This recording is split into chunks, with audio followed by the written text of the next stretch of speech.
Okay, so thank you for the kind introduction. My name is Matthias Barrie, and my point of view was about the newspapers and how they can add extra value in a Web 2.0 era.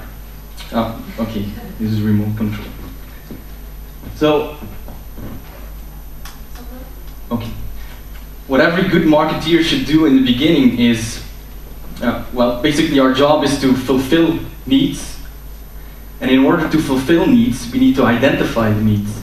So that's what I did in the first phase. I just looked around in my environment, and you're all consumers as well. So I looked at my family, my surroundings, and tried to find some good, valuable marketing information. And here's what I found. So, news is coming at us at the speed of light. It's coming from everywhere, and it's coming very, very fast with the applications such as Twitter. Another observation is that everyone's a journalist right now. But it's not because everyone is communicating that you're actually performing a journalistic task. It's still a difference. But we're all equipped with a smartphone. A smartphone has a camera. So if you're at the right place at the right time, you could get a scoop by having your camera, film the moment, submit it to the television, and then they'll broadcast it in the evening, perhaps. So everyone's a journalist. Another trend is that there's a national, international news overload. So the internet itself is already very US-centric, and we see that if you want to search for news on the internet, you can either go to your trusted websites, or if you start looking into a search engine, you will come up with results from Google News, and that mostly is also US-centric. Something else that was very striking to me was on the 25th of October, at the KU Leuven, there were 3,000 people in line to get hold of one of the 800 tickets for a Stephen Hawking lecture. The only thing that compete with that is a sale of Westvleteren in the Koolruit. So this guy is competing, this scientist is competing with a very exclusive beer, so that's a very good thing. And that learns me that the consumer is looking for expertise, looking for great opinions, and also looking to be educated. Another thing is, I am what I consume. If I want to look sportive, I'll wear my Nike shoes. If I want to look intellectual, I'll read The Dead in front of your face, or maybe the Standaard. And then the last trend that I want to highlight is the digitization of everything. This struck me when I was buying a digital book in a digital shop with digital money from PayPal. So where does it end? Digital love? It already exists in the remote places on the internet, but don't get me started on that one. But yeah, where is it going to end? I see that digitization has a lot of benefits. So your distribution is getting very easy, and it's also very cost efficient. But I don't think analog things will go extinct, because digital things, they only stimulate 2 out of our 5 senses. Sight, so this, what you see here, is a digital depiction of a pipe and not a pipe itself.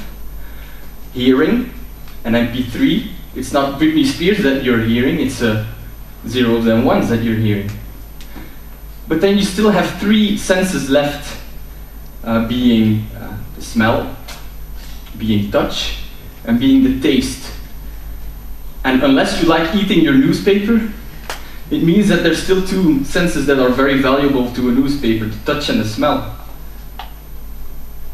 Now, looking at the main actors in this story, the newsmakers, what are the strengths and the weaknesses? Well, of course, a newspaper, it has valuable content, which is provided by the journalists, a great network that have access to a lot of famous people, smart people, and so on. And it's branded. Then some of the negative points, it takes time to write a newspaper, it takes time to correct it, it takes a lot of time to distribute it, it wastes a lot of paper, and there's a lot of costs involved. While the internet, it also contains news sites, not only by the newspapers, also by broadcasters and everyone else. Everyone brings news on platforms, on social network sites, on blogs, and everywhere else. It's very fast. You can reach it anytime, anywhere, and on any device. And it provides you the news for free. But there's some questions here. If you hear free, you should ask yourself, okay, how accurate is this data? How accurate is this news? Is it local? Where do I find it? Sometimes there's too much clutter, and so on.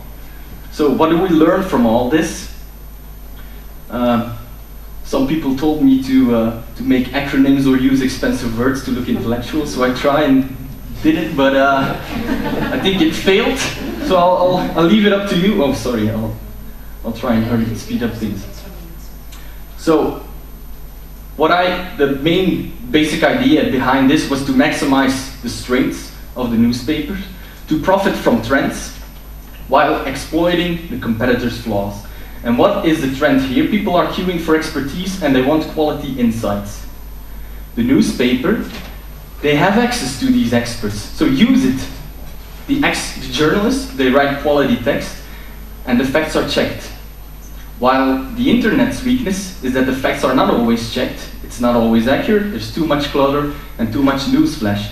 So my recommendation here would be to bring more accurate, in-depth texts with insights from experts.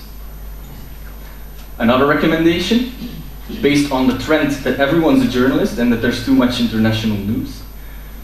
Newspaper strength is that we have a good network and coverage of journalists.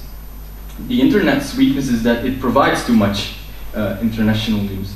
So the recommended action here would be to engage the local community, become a journalist, write for this newspaper, and the newspaper will then serve as some kind of a platform to bring hyper-local news. Another trend, I am what I read.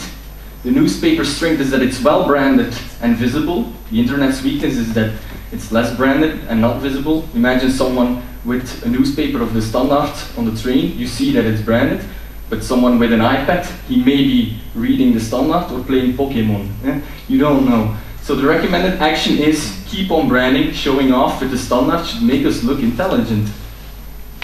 Then I still have 2 recommendations left, sorry for that. So a trend, the digitization of everything.